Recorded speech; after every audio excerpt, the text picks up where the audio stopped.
Welcome back. Can you please take seats so we can start with the session?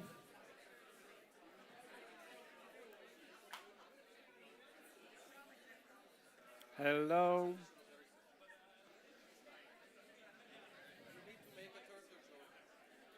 I have to make what?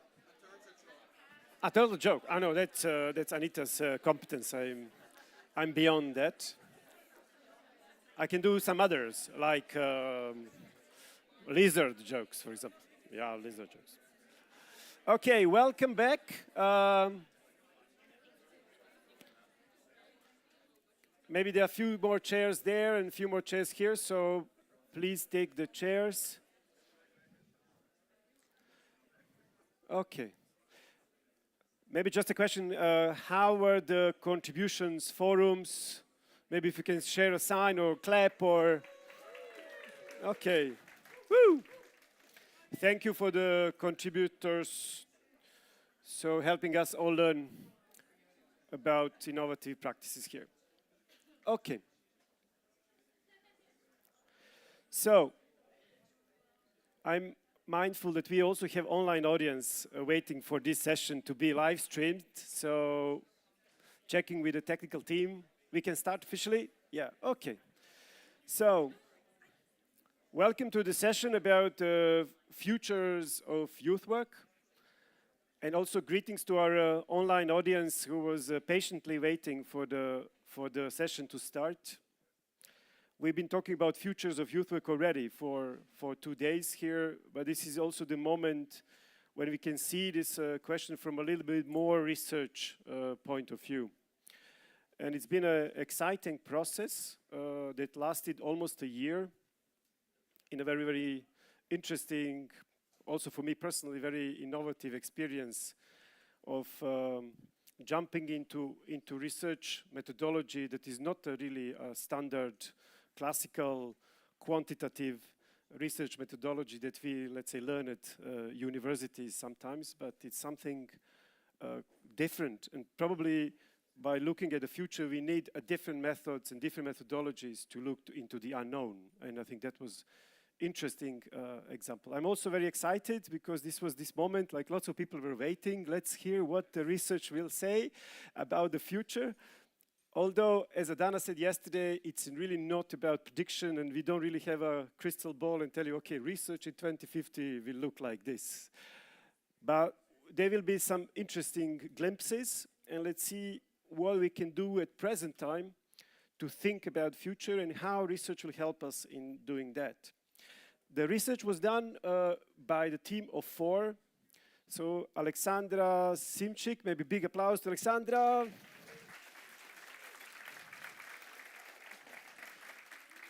Özgehan Şenyuva, yeah. Yeah.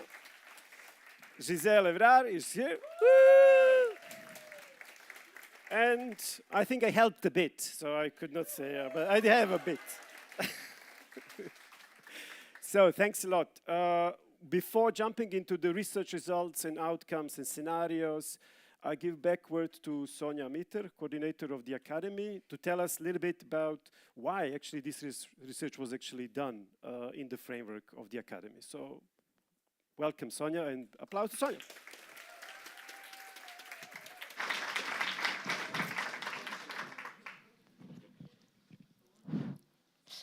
Good morning. Welcome back. I'm happy really to introduce this session, the outcomes of the project Futures on Youth Work, or of Youth Work. It's really a project that's integral to the European Academy on Youth Work. We've started about a year ago at the last meeting of the advisory board and steering group that met in April last year. And at the time, we were thinking back to the second Academy on Youth Work. Some of you were there 2 years ago. And you know, the Academy is all about innovation in youth work. So we're looking at the last Academy, we looked at why are we looking at innovation? What does it mean? How do we promote innovation in projects, in organizations, and so on?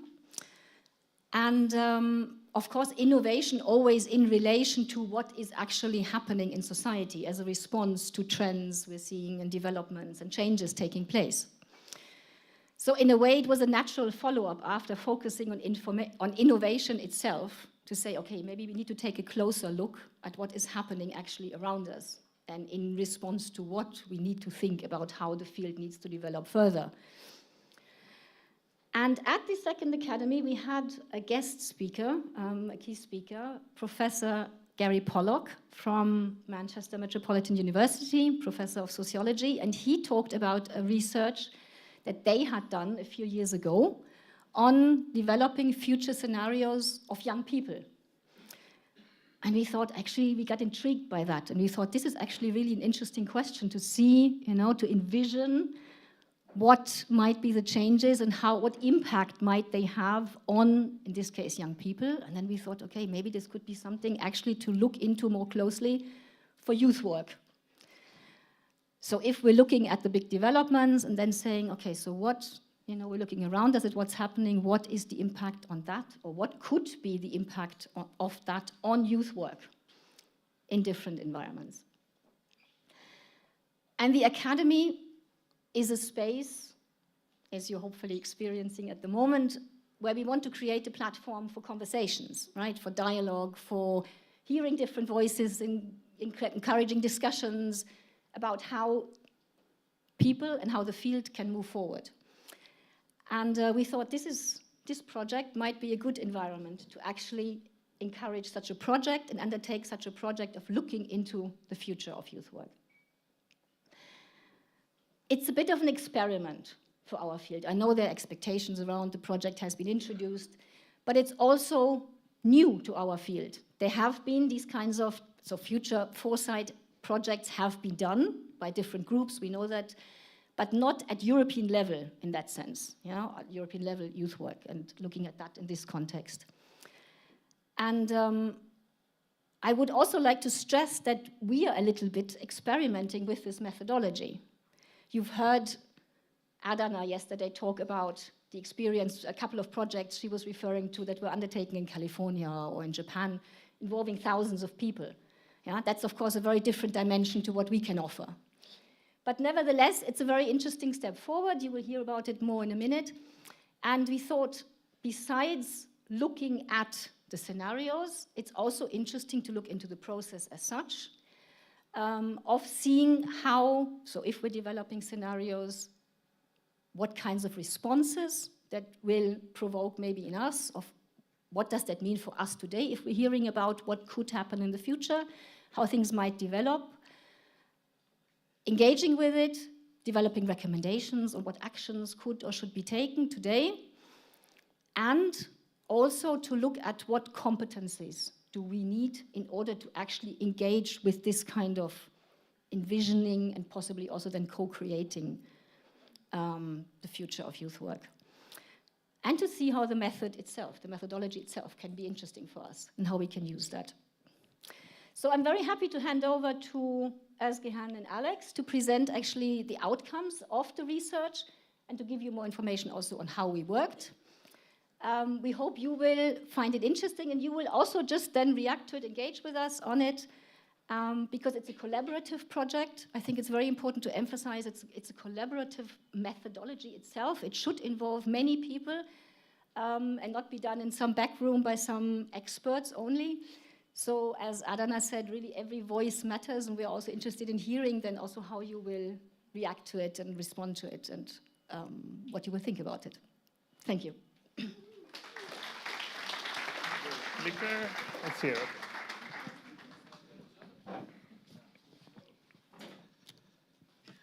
Hello. Before we get into the presentation, hello to the audience at home. We are aware that slides cannot be read properly, so we put it into Menti as presentation. So this is the time of double screen. When we are speaking, you will already be checking your phone. Very important stuff, we know. So please open a tab, a new window for us. And this is the code 6758-2142. It's written, or you can get it with QR. all our slides and all the information will be there. So you don't have to make photos or zoom in like I was trying to do yesterday. And if you're following at home, this is where you can read the slides better, because we try to make them short, but it's a big report. There's a lot we want to share, so sometimes there's a lot of text on it. You can follow from your devices. Can you repeat the code, please? 6. The winning numbers are 6, 7, 5, 8, 2, 1, 4, and 2. And the winner is, and this is another testament of how old some people are in this room, because I see some people saying, oh, Menti used to be 2. The presentation number 2. No, it's a lot of numbers now. Okay, this is what Sonia wonderfully presented, the purpose and objectives. You can take a look at them. Yeah, I wanted to also express gratitude for being here, for being invited onto this project and into the academy.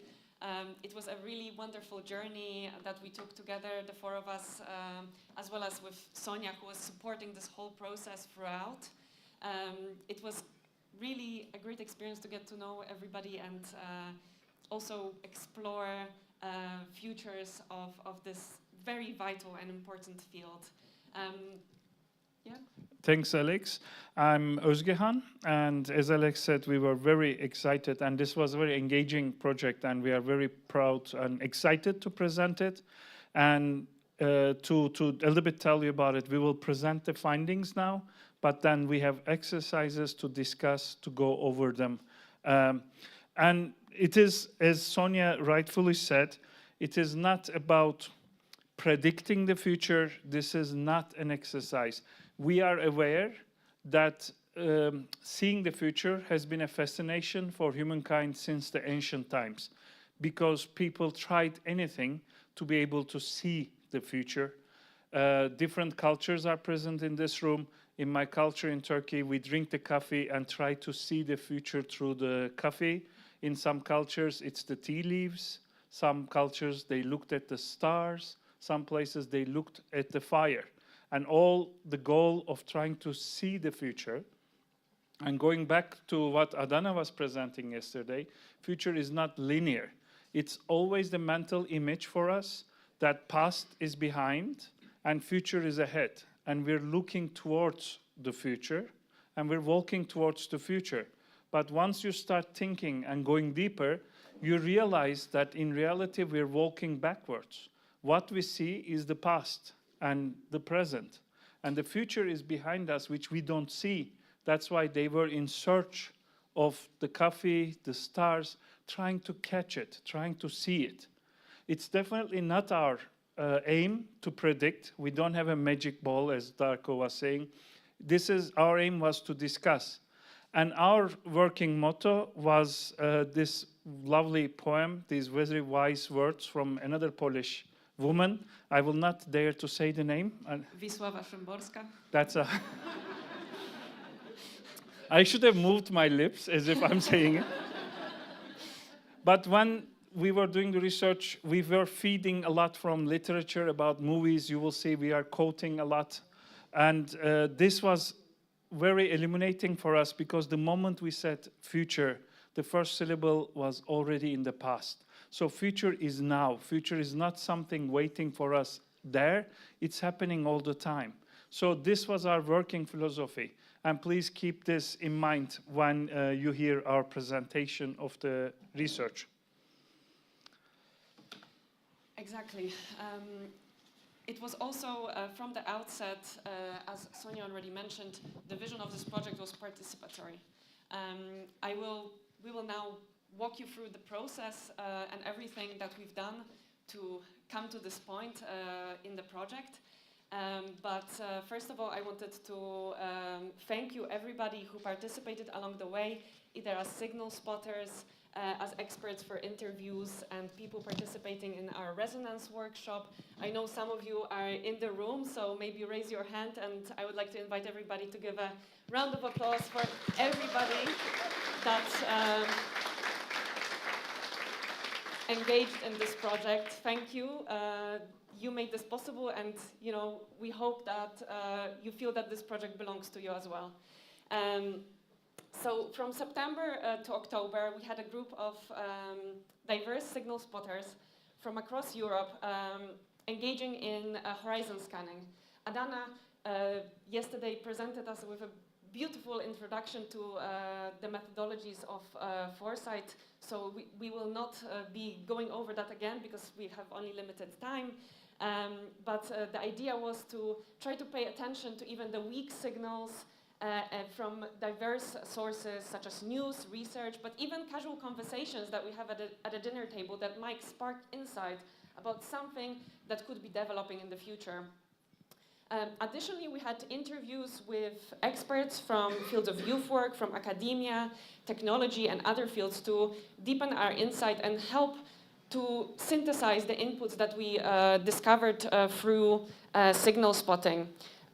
We also had collaborative activities that we engaged as a research team, and the resonance workshop that was held in February that we will also talk about. But beforehand, I just wanted to show you what the signals look like, because I think it's really interesting to see the diversity of the types of signals that we've been getting. This is one example that was coming from a conversation at a flea market.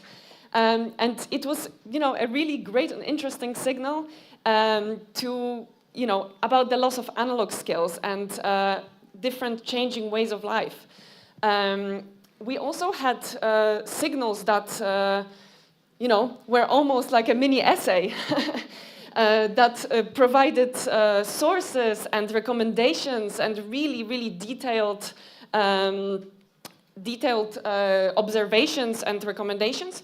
And we wanted to not necessarily place any extra value on any type of insight. We wanted to treat all the insights as potentially valuable and not exclude anything because, something is coming from a more expert source or something is coming from a different place. We wanted to really, in the process of our analysis, to take everything into the account that was submitted.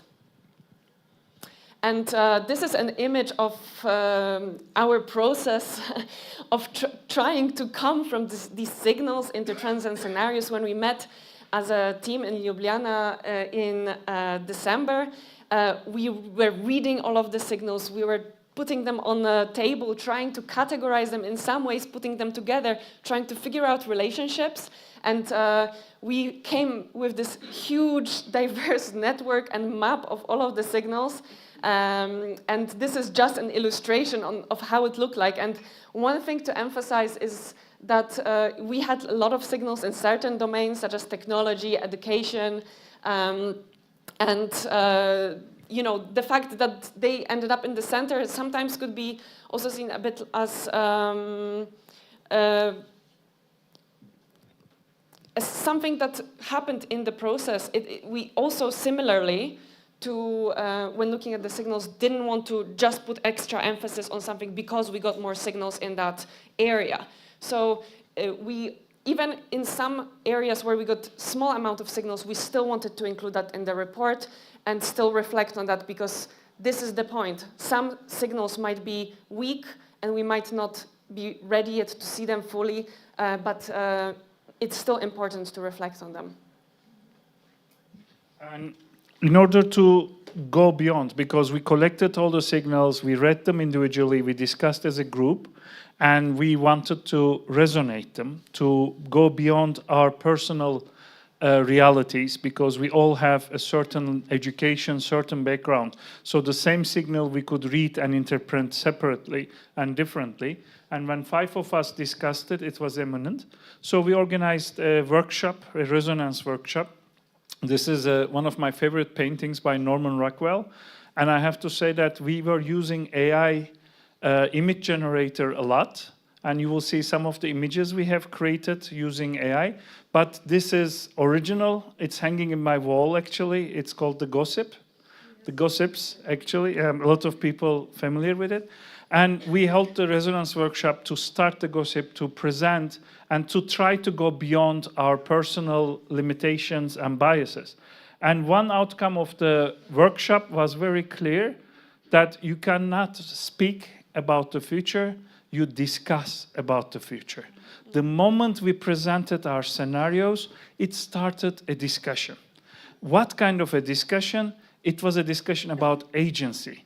Is this a future we want, or is this a future we fight? Is this probable, is this desired, or is this a bad scenario? That was immediately a discussion. And we will have the exercise and try to engage you in that discussion as well, because the agency is important. Can we do something about it, or are we helpless? We dig deeper and we wait for it. This was immediately the discussion in the Resonance workshop. Another discussion was about time and space boundaries. Look at us, we are here now, but you've been emailing, you've been texting with people all around the world. Some people are in their home, but also here. I know somebody is cycling at the moment and listening to this broadcast. And where is she now? Is she with us or there? So time and space mattered. So what is Horizon 2 for some countries, some realities, was already Horizon 1. So Resonance Workshop made it clear. When we presented it as future, some colleagues immediately said, yeah, but this is yesterday in my reality. We already went through this. And the biggest shock for me was 10 days ago when I presented this research in Japan, and they were like, oh, Europe is coming up finally on some scenarios. They're like, welcome, we've been waiting for you. What took you so long, you know? So time and space mattered, and it creates a discussion. But what is important, and the message we got from all this is, it's to explore and to discuss, but not to predict. And that's why we prepared you some questions as well, which Alex will present, and I will present. This is not reading your horoscope in the morning. You know, the Sagittarius, be careful about that red-headed man driving a bicycle. It's not that. We don't do that. We have to prepare, explore, and discuss. So our aim is to start and feed into this discussion, but not to take your hand and tell you in 3 months you will go to an international project and meet very interesting people. By the way, you will. Next one then. So when you read the report, you will find that we divided it into 2 big sections. One is the cross-cutting themes, which looks at the, which is an idea that came out from our mapping process to look at issues that are kind of transversal and connecting to almost everything else in all the other spheres, and that have implications in many areas, including and these included technology, climate and environment, and values and ethics. And as you see in this diagram, what I try to convey is that these issues affect each other constantly. And we also encourage you to read this report in a non-linear way, because all of these issues are interconnected. And we divided it in a way that makes sense to us, but there's probably a lot of different ways to look at it. So we encourage you to look at it curiously and think about the interconnections and the keeping in mind this non-linear and interconnected image. And also another thing we wanted to highlight is to remember that future is not determined, but yet particular aspects evoke particular emotions and reactions. Imagining long-term future can be sometimes anxiety-inducing and overwhelming, particularly if we're thinking about difficult issues, challenges, problems. But it also has a potential to empower ourselves through this exercise. So we believe it's important to monitor these issues and that are important to young people, and think about the feelings that arise in us in reaction to them. Because our perceptions and attitudes about the future will influence what will unfold. So we should strive to understand these connections. And I wanted also to highlight, before we go deeper into the discussion, is that futures are not distributed equally. There are certain challenges that would affect some groups of people more than others, particularly those who are facing poverty, racism, other forms of discrimination, are located in particular areas that are under threat, etc. So just keep this in mind, that this is not a unified future for all of us. So these are some questions. So you don't listen to us, as I said, as a forecast, weather forecast, or your horoscope. Weather forecast is good, actually, in a thing. If there's a probability of rain, then you will take your rain jacket. So it's an issue of being prepared as well, whether you like it or not, or whether it's going to ruin your plan or it's going to alter your plan. It's about being prepared. So technology theme kept coming again and again, as you can imagine. And technology has always been affecting. So keeping these questions in mind, one outcome was that technology is presented as a double-edged sword when it comes to future.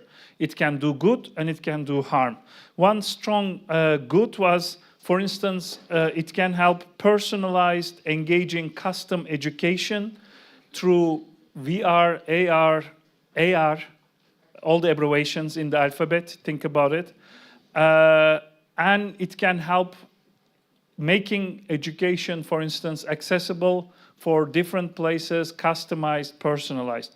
But on the other hand, for instance, it can help and contribute to erosion of analog skills. It can, we will talk more about it, it can contribute negatively to the mental well-being and isolation and reality. But for instance, on a political sense, it can feed into the issues of mega ethics with the amount of data being collected, or technology can do harm on one hand, cultural sharing, people connecting with different people from all around the world. But on the other hand, it's not even an echo chamber, but it's even an echo silo, where you can go find some evidence, some information that will just make you stronger in your conviction, in your belief, and make you even more close-minded. So the technology as a double-edged sword is affecting. On the other hand, climate and environment is, as we said, are affecting each other and other issues. One issue comes up, for instance, again, refugees, but climate refugees. There was a session on climate change activism, so there was already a discussion going on. And also sustainability and degrowth strategies is coming. You have seen the long detailed signal. Some signal spotters attached tons of documents, which we read. We thank them. We have a depository and library now. And codependence and resource sharing is an issue of the future as well. Coexistence, codependence. So climate and environment, for instance, also creates, we will talk about it, climate-induced anxiety and mental well-being issues as well, which will come back later on. So our final cross-cutting theme was values and ethics, which raises the big questions on where youth work will stand when different areas of concern, including AI ethics, data privacy, deepfakes, etc., are highlighting big ethical challenges that are coming or are already becoming huge issues. Signals also pointed to points of radicalization fueled by divisive propaganda in algorithmic echo chambers, underscoring that need for critical thinking and resilience. Reconciling these complex issues, such as inclusion, pluralism, and demographic changes, will require also dialogue and facilitation alongside thinking about issues of preserving cultural heritage. So this is a kind of a call for youth work to nurture those critical abilities while upholding human rights principles, advocating for societal changes, and shaping ethical future transformations. As our quote says, youth work cannot remain on the sidelines of the process. It's important. Signals pointed to the fact that it is important to engage head-on with these big challenges. And before we move on to discussion of trends and scenarios, we wanted to highlight this idea from the anthropologist and political thinker Karl Polanyi about the idea called the double movement. You might have already noticed when we having a lot of discussions throughout this academy, in the workshops, etc., that we can see different forces that are coming against each other in a sort of push and pull dynamic. Polanyi's insight into this dynamic interplay between societal change and economic systems, it's a useful way of understanding why some future scenarios might appear contradictory. And we wanted to recognize that oscillation between, for example, push for greater freedom and push for or resistance against disruption. So when we go through all of the scenarios, you might think like, oh, this scenario contradicts the one that we just talked about before. And this is exactly what came out of the process. This is what came out of the signals. And this is also brings us back to that question of agency in terms of where we're going to put our efforts coming into the future. And this image is AI generated. When we asked it to discuss Karl Polanyi and the double movement from this perspective, we had different ones, but the moment it came into reality, like in 3 seconds, more or less both of us thought about the same painting, which is allegory of good government and bad government, which is displayed in Siena, Tuscany Hall. So we were discussing in the presentation, we will be throwing a lot of names, a lot of things. So you might check them, or you can Google them now, because that's the new thing. When you hear something, you immediately Google. So, and then we were kind of enjoying that AI was referring to something from medieval times about good governance and bad governance. But it's the yin and yang and coexistence that amazed us, because it's not a matter of either or. It is an issue of and, that it will not be only Blade Runner or utopian no technology. It will be coexistence in most of the cases. So it's contradictory, but also coexisting. And I think AI was doing a good job creating this image on that.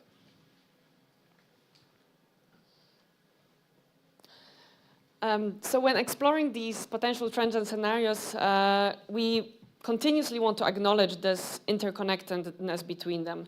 They do not exist in isolation, as Özge highlighted, but they influence and shape each other in intricate ways. So as we embark on this exploration, we do encourage you to recognize the patterns that we observe that are not separate domains. Instead, they form a continuum with different threads affecting each other, often in unexpected ways. So, starting with demographic change, this is... Do you want to introduce the AI image? Yes, this once again an AI image. When we were feeding it and training it, we didn't just write one sentence prompts, by the way. We were feeding it the scenarios, what it looks like, everything that came.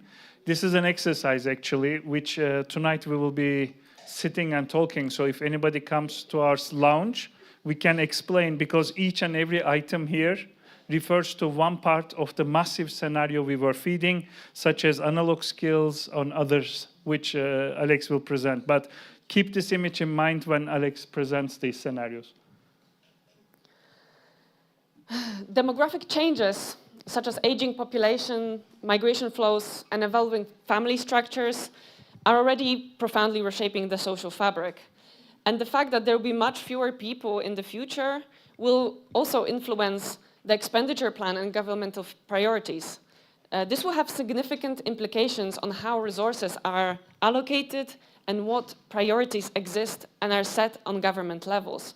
So the first scenario looks at how, as residential areas, for example, become more age-specific, the divide between younger and older generations deepen. This segregation can lead to a lack of intergenerational understanding and cooperation, and youth may face disadvantages that result from this due to policies designed primarily for the older generations, potentially widening the wealth and opportunity gap. Oh, sorry. On the other hand, the second scenario explores the idea of intergenerational bonds. We had signals pointing to economic trends and housing crisis that may force to reshape and rethink our current goals and kind of mark posts of adulthood and independence. Intergenerational living might become the norm for a large proportion of population because of limited access to elder care, as well as difficulties in the housing market for young people. Youth work, therefore, could play a crucial role in facilitating these intergenerational knowledge exchanges and fostering mutual support within families that might be going back to living models that existed throughout human history, but in the past century or so have become less and less common.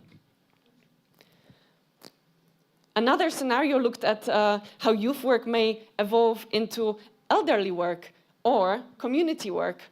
Societal shifts may force even the field itself to rethink its purpose and try to focus more on the intergenerational community work that works with entire age spectrum, thinking more holistically about the needs of communities that could broaden the mandate of the field.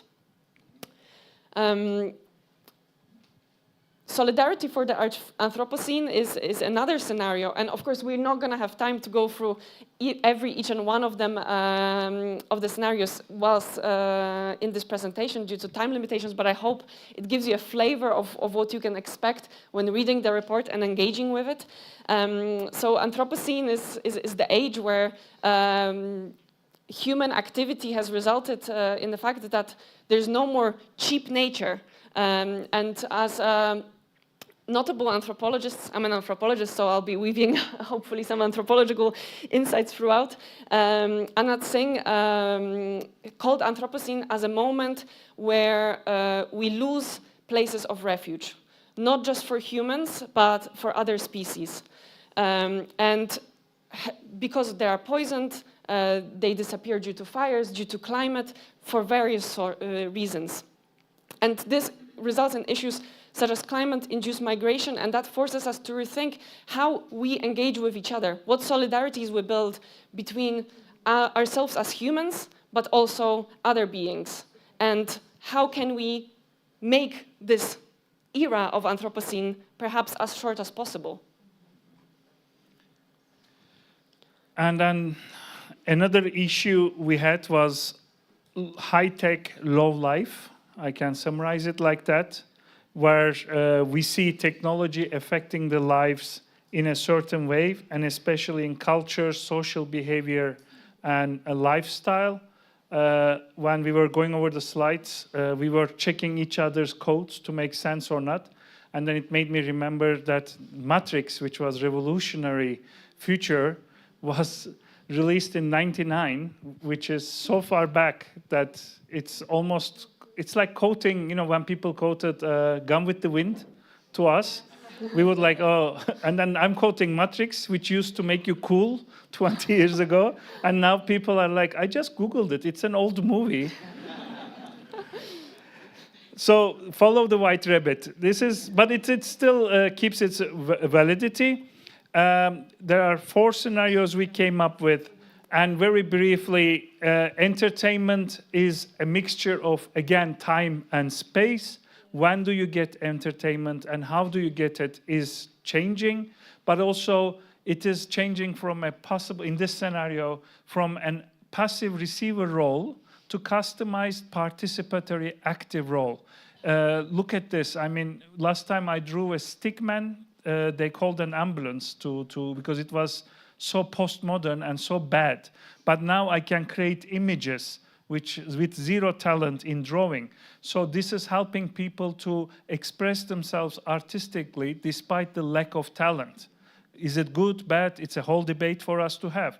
But people would like to produce as well. This was like informative when the newspapers, with the Internet 2.0, when you read the newspaper, the news, and then you could comment under it. It changed certain things. And now entertainment, you can be a part of it and you can produce it. So it's the search for experience. The word is becoming more experience, not entertained, but gain an experience. And this also links to travel experiences and travel practices. Quick question to the room, because we're staying in a hotel. How many of you put "Do Not Disturb" sign on your door when you were leaving? But you're not in the room, are you? It was meant for, don't get into my... Okay, unless you're hiding something, which I don't want to know what's in your room. But it's practically our environmental sense of traveling. We don't want to be cleaned and changed every day. So this is part of...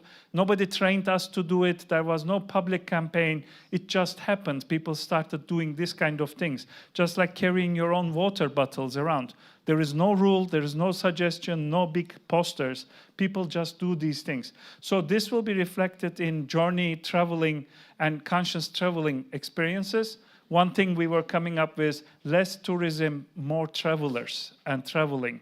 People are in search of experience. You will see less of buses of 20 people going somewhere and clicking, but people joining different experiences, which is good news for youth work, because imagine the value of work camps now. It's a holiday where you don't only take, but you also contribute. So this is going to happen.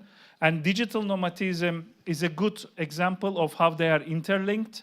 This has to do with technology making it possible to work in different places, new forms of flexible work and economy, actually encouraging workers to get out of metropolitan cities because it's expensive, and other issues. So our scenario was foreseeing H2, H3, where it would be possible for you to become part of these communes, where you will do your work remotely, and then you can change according to your wish.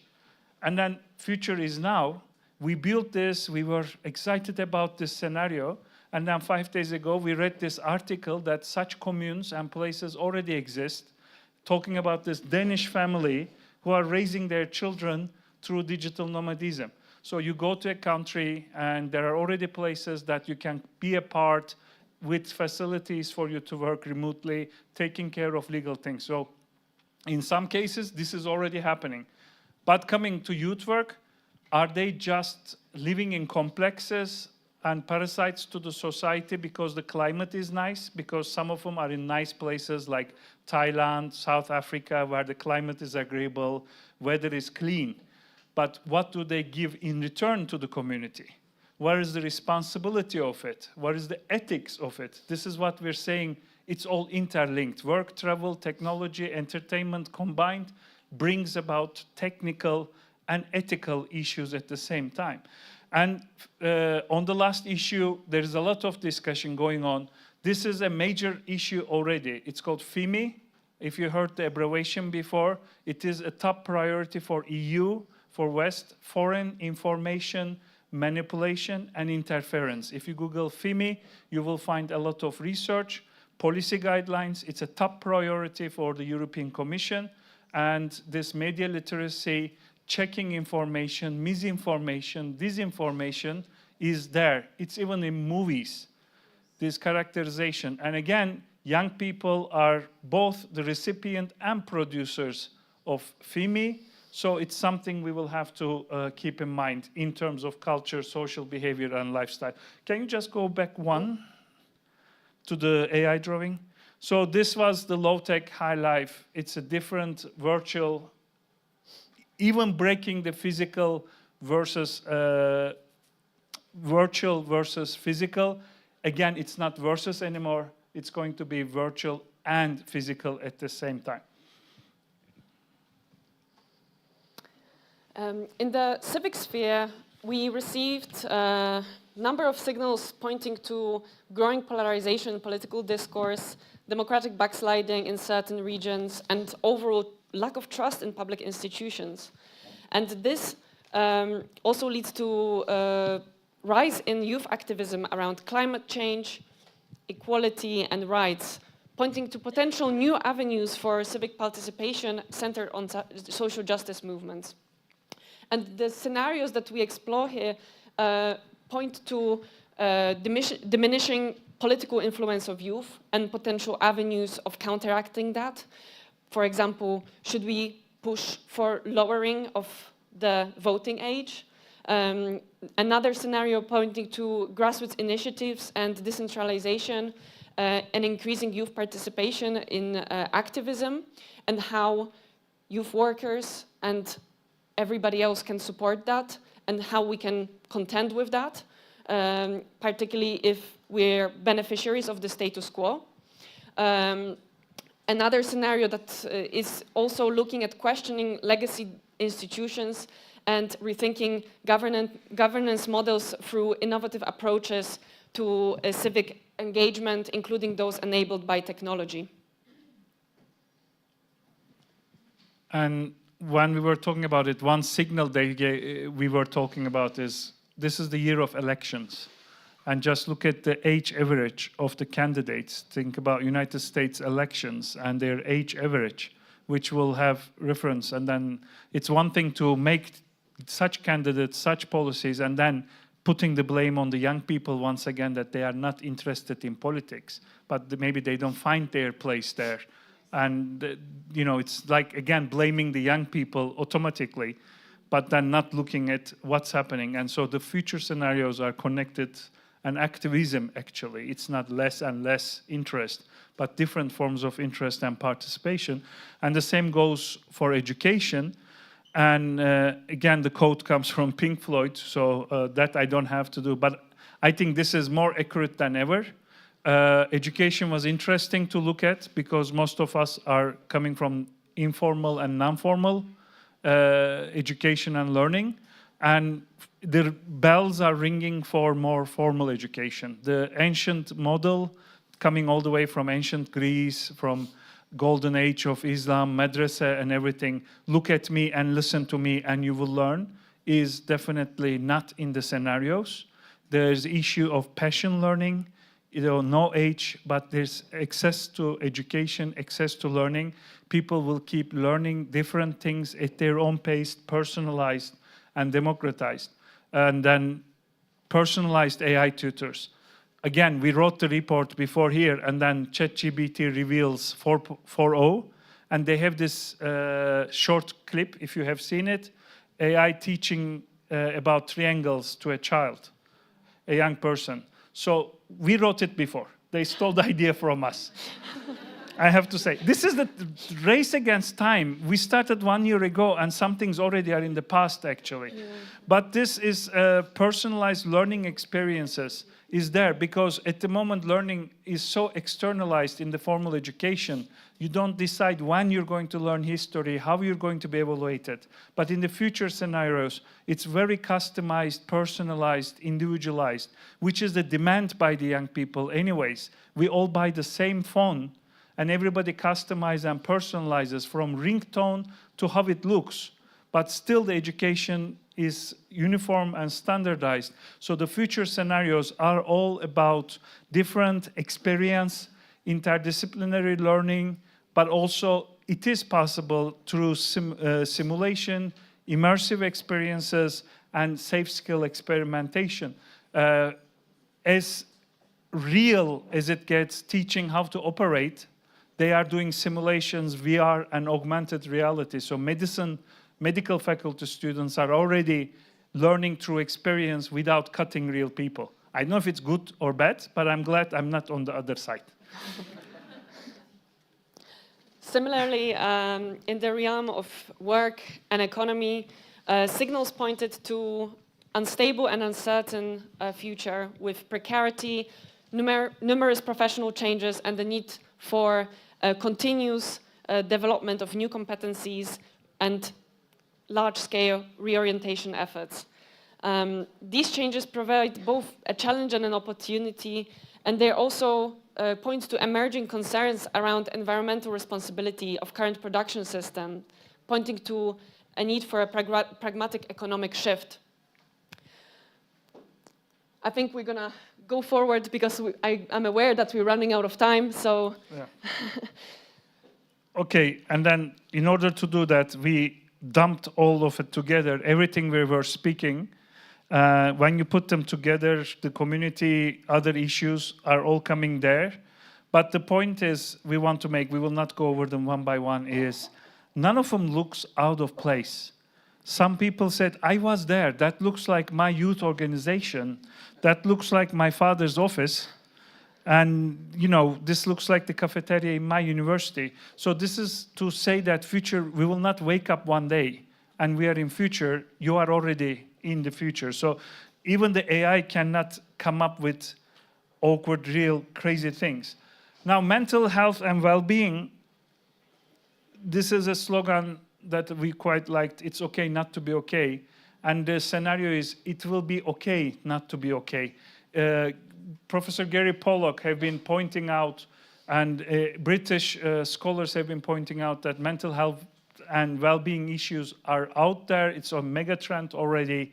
There's lots of evidence, but are we prepared for it and how it will come? Rising mental health issues is there. It's coming from different places. All signals, all evidence points to young people suffering more and more. But building resilience, making it accepted and part of preparation is there. As simple as preparing training courses and exchanges, recognizing some participants might be going through mental health and well-being issues, but the holistic approaches to well-being is also important. So one scenario, for instance, in the resonance workshop we were talking is, at the moment we have a lot of physical well-being, preventive work, gyms, awareness, but not enough for mental health being preventive work, or mental gyms, supporting gyms, making it part of school, an education issue, not stigmatizing, but making a part of this life. Also digital combination. Now, digitally, how many of you are wearing smartwatches or those things that tells you your heartbeat or your tension? How many kilometers did you run? Nothing to be ashamed. People are like this. They're the ones like, yeah, but it was a gift. I didn't buy it, you know. No, but imagine that for your mental well-being issues, that is monitoring and that can support you, help you to intervene beforehand, or AI tutors making it accessible. This is part of the scenario. No matter how you approach it, tech, ethics, preparedness, and resilience and education comes all together when it comes to mental health and well-being. 4 scenarios is not enough. It's up to you to come up with more. And it's linked, coming back to the link, there is climate anxiety and other forms that keeps feeding to this anxiety and well-being. So it's not one thing, but all of them feed into this as well. The next thematic area that we looked at was signals arising from issues around war and conflict. And we've chosen this quote from brilliant thinker Donna Haraway from her book Staying with the Trouble. And I think a lot of this project is about when we talk about these difficult issues, and sometimes even working on this report and reading the issues over and over, you know, start feeling a bit of a knot in your stomach, and what is it gonna be? What Donna Haraway invites us to do is to stay with this trouble, acknowledge it, acknowledge the discomfort, acknowledge the uncertainty, and try to even make more trouble. Stir up potent responses to devastating events, and try to settle troubled waters where we can and rebuild quiet places. Of course, as we are all aware, global instability and conflict will likely continue to have profound effects on young people, leading to displacement, loss of education, and likely severe psychological trauma. And one thing to remember is that while we are all continuously bombarded with a lot of information about different conflicts that are happening around the world, sometimes in our own backyard, sometimes a bit further away, it's often difficult to engage with the pain of others and fully understand what they're going through. And it's easy to sometimes try to cut ourselves off from everything bad that is going on in the world. So different scenarios point to importance of continuing to engage with these issues and different ways and potential avenues for youth work to respond to these problems. And the quote we had was, "Humanity wants no more war," is from Proudhon, who was a prominent anarchist thinker, and he wrote this in 18th century. And it's not a failed predicament, actually, because he has long treatise on the war. But we wanted to quote it that 18th century, this was not a failed scenario, but it invites to the quote by Haraway that we have to keep engaging and talking about it. And also how we are related to other issues and how we're going to affect it.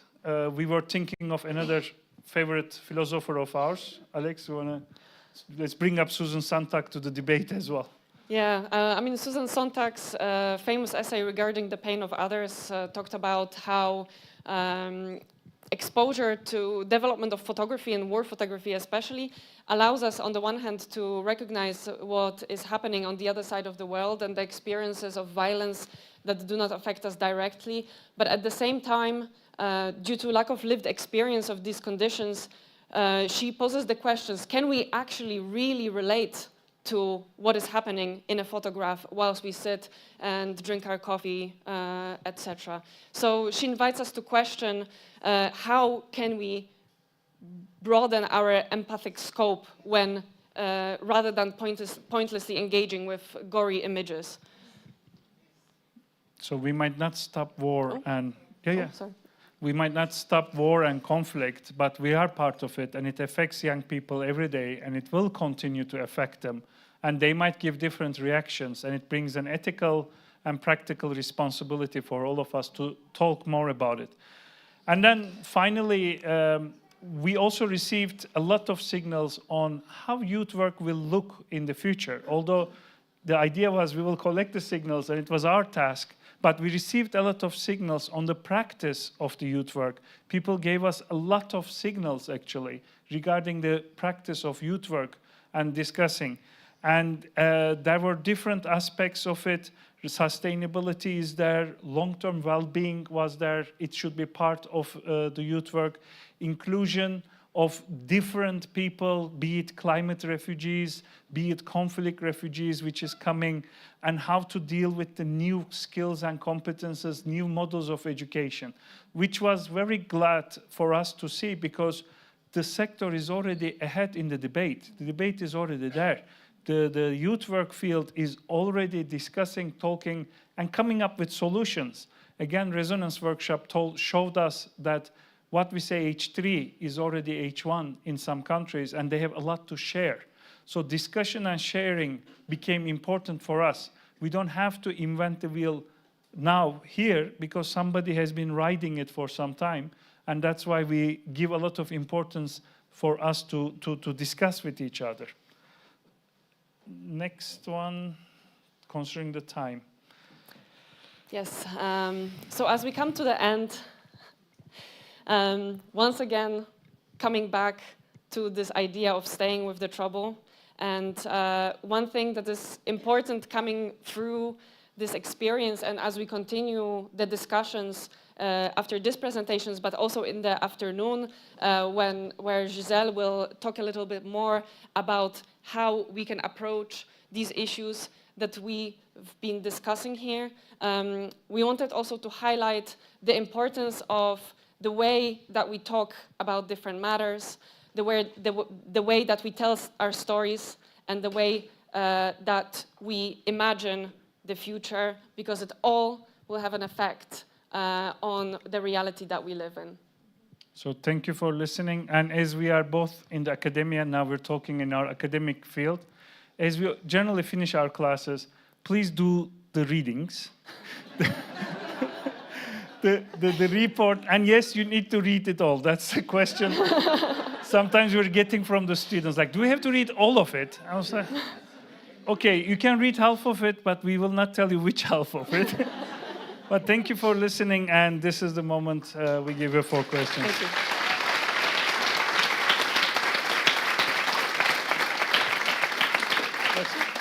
you. No, I have a microphone. Thanks a lot. I'm from the future. We have microphones like that in the future. Yes, just a few minutes to digest. It was a lot of. I just was listening. I was trying to listen with a fresh mind, as if I first time hear it. Although for me it's probably fifth time, and I was part of the drafting team. So just 3 minutes, maybe with your neighbor, just to share first impressions. And looking at maybe the question that we have is, well, basically, how do you feel when listening to these trends, and what questions that might arise? So we have some time that you can pose questions to Alex and Özge, but just 3 minutes to chat with your neighbor. First impressions, just release the tension and anxiety, frustration, and come up with the questions.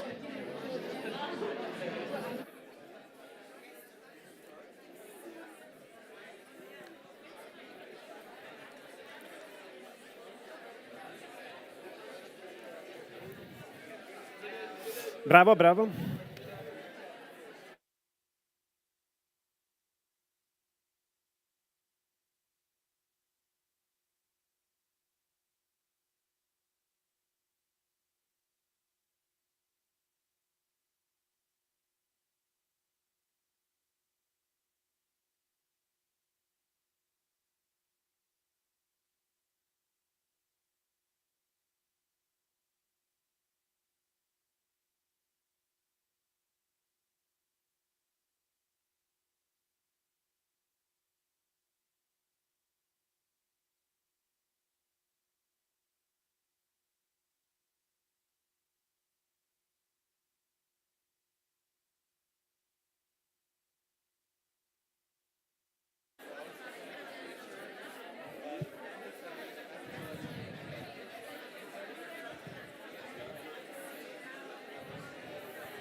Okay. Okay.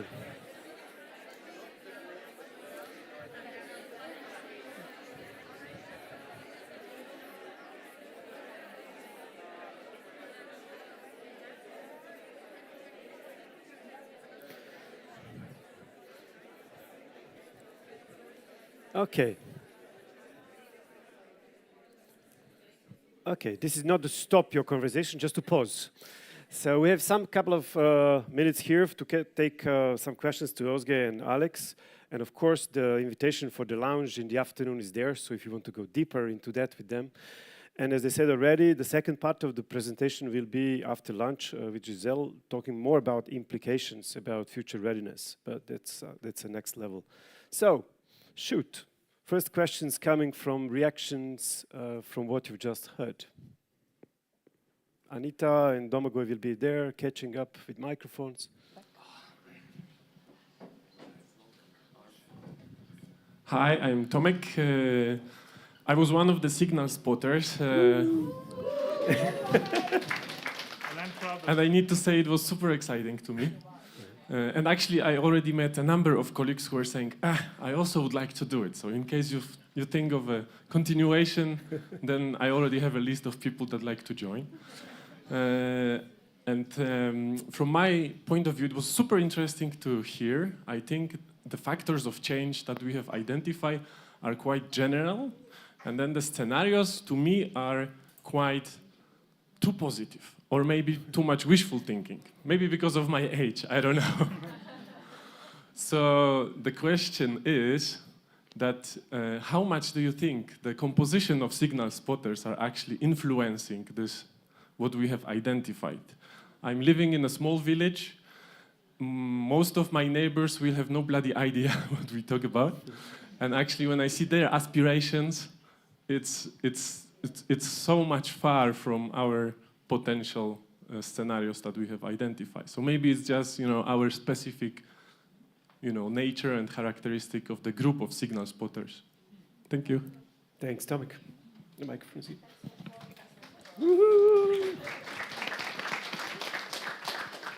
Yeah, thank you so much for participating as a signal spotter. I'm glad to hear that it was a good experience, an interesting one. And I hope that we can all kind of carry forward the idea of signal spotting even into our daily life, to just pay attention as we go through our daily life, as we're reading things, to continue paying that attention, because it doesn't have to be limited to just this one moment when we decided to do this project. And similarly, hopefully, in your organizations as well, you can perhaps implement this habit of paying attention and discussing issues as you go forward.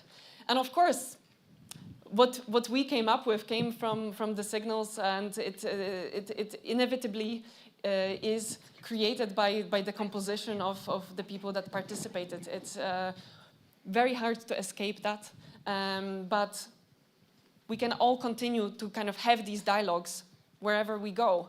I think that's the idea of it.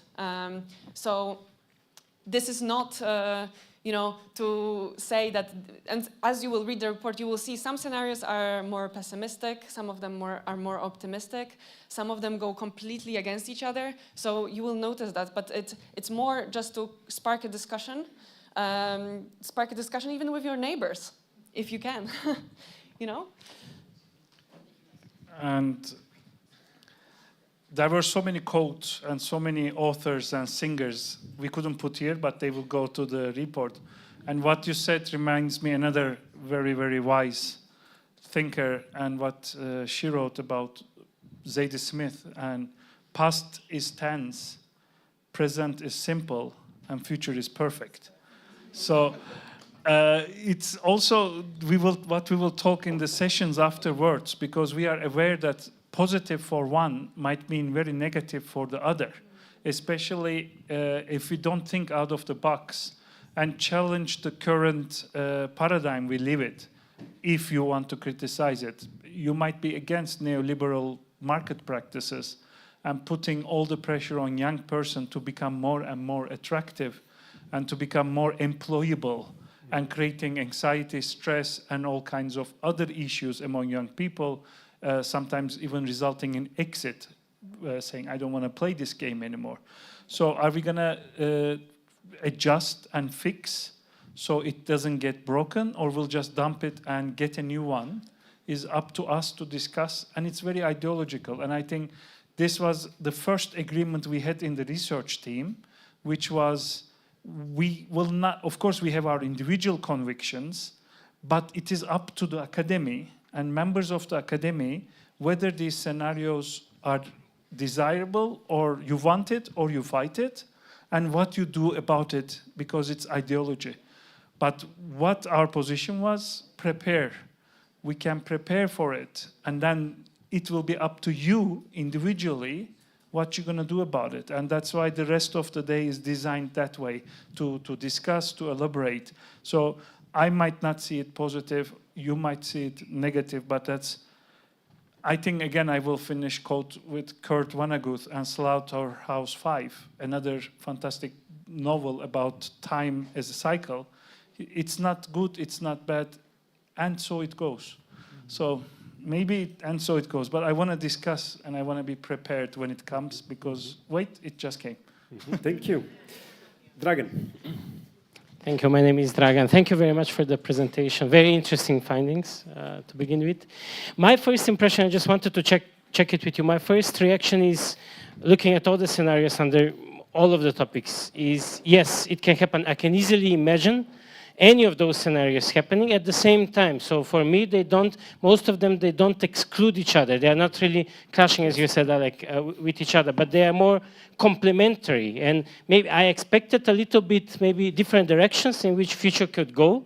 So I'm curious if you found any of that, if you found any excluding scenarios, if you found that in some area, and maybe in which areas. You can say, did you find different versions of the future, or were they really more complementary and more happening simultaneously? Thank you. Thank you. Thank you for this question. It's a really great point because, of course, as we noted in the beginning, kind of things will happen. You know, a lot of this depends on where you are. One thing might be happening in a city, another thing might be happening in a village. One thing might be happening in one country. One thing might be happening to a person of a certain class, etc. Of course, they can be. They're not, let's say, like universal future for everybody. There is no such a thing. So this is definitely something we need to keep in mind. But, you know, and these things can coexist, as we talked about this double movement, where there are pressures from various sides with kind of contradictory objectives, but they can still coexist in the same reality. So we can have people pushing for rethinking of the governance models, you know, employing big data systems to improve and streamline governance.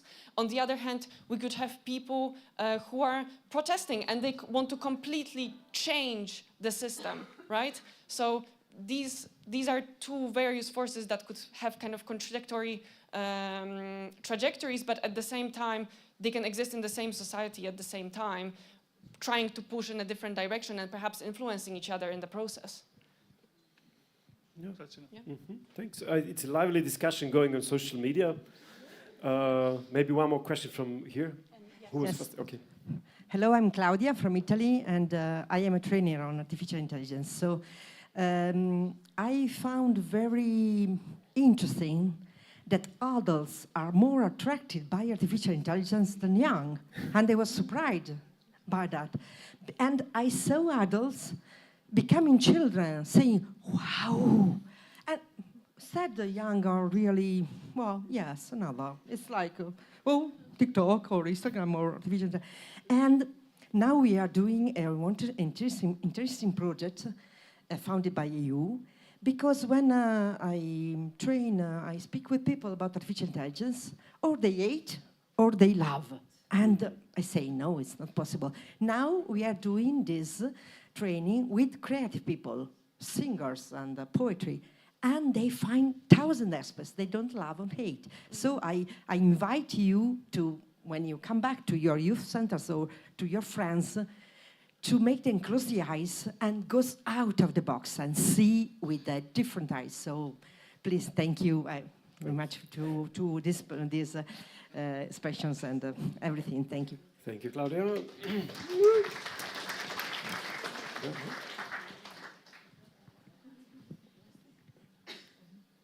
Yeah. Okay. I was looking. Yeah, thank you for sharing that. Yeah, it was a long list of people wondering from more practical questions about how the report will be available. They're having a party online. They're having a party online, indeed. We have more questions from the room, if you want. I think one important one for youth work is coming there. Actually, some people seeing the last slide with youth work practices almost like kind of concluding slide, but maybe it was not so clear that it was actually just a slide that came out of the signals. Some of them commenting, I see the activism as a core of my youth work in the future, for example. And some people were asking, so what happens with the decisions and directions after this report? Basically, who takes them? And that's a quite interesting discussion there. Okay. The report is a chapter on the academy event itself. All our discussions here, all you will produce will go to the report. We're not coming and serving you something already cooked, done, and packaged. It's still in the making. So all you're saying is being recorded, all the workshops will be recorded, all the discussions. We didn't come with a ready meal, take it or leave it, everything you put. Just like Resonance Workshop changed certain aspects of it, the academy will change. And then we will give it to you, and then it's yours afterwards, and you will do what you want with it. You might take it to your young people and say, guys, get ready for the battle. It's going to be a long trip. And you can go and say, I have good news.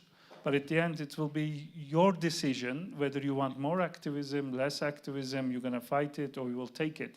This is not for us to share. But I think, as somebody said, as Susie said, it comes back to the issue of values of youth work.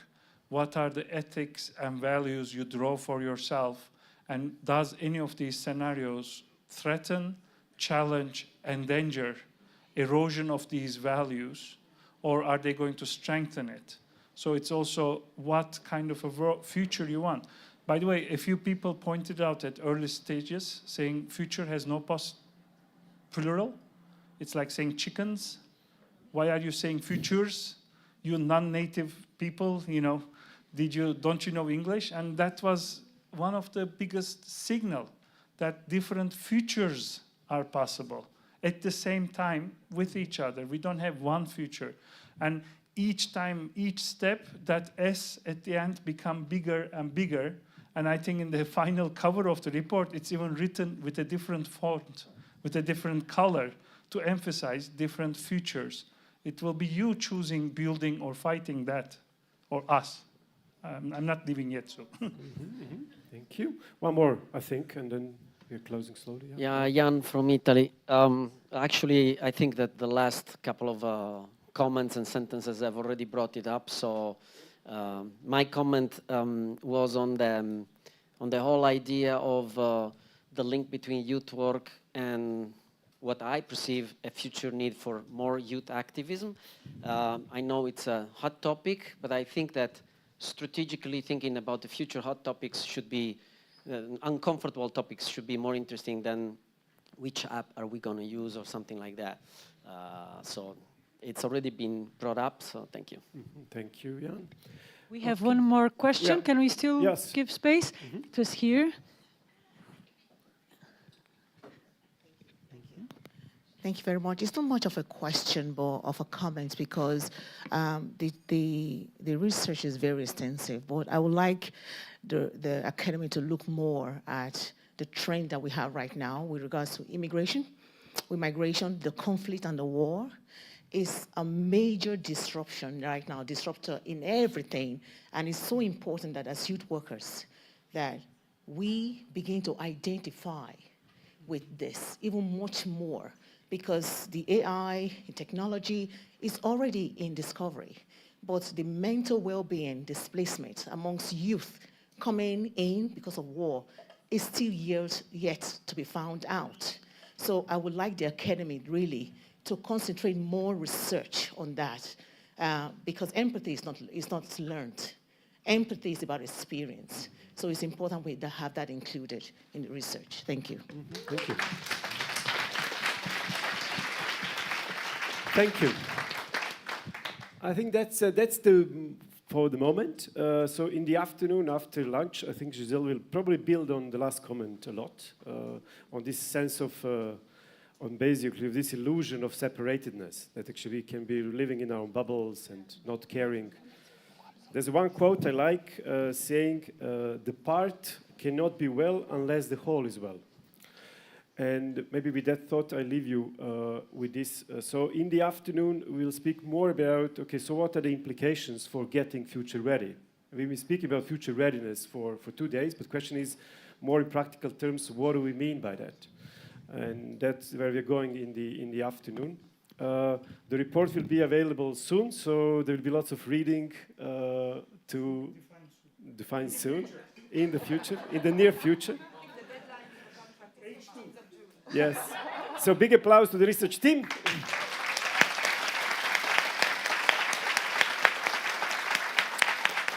And for closing of the session, I think, say what? Yes, I always forget for people online, sorry for that. So thanks for being with us there, and let's keep on reflecting and thinking about the future of youth work based on this research, based on other inputs. So thanks for being with us. We wave to you together, like, way. Yes, and for the last, we have announcements. Woo.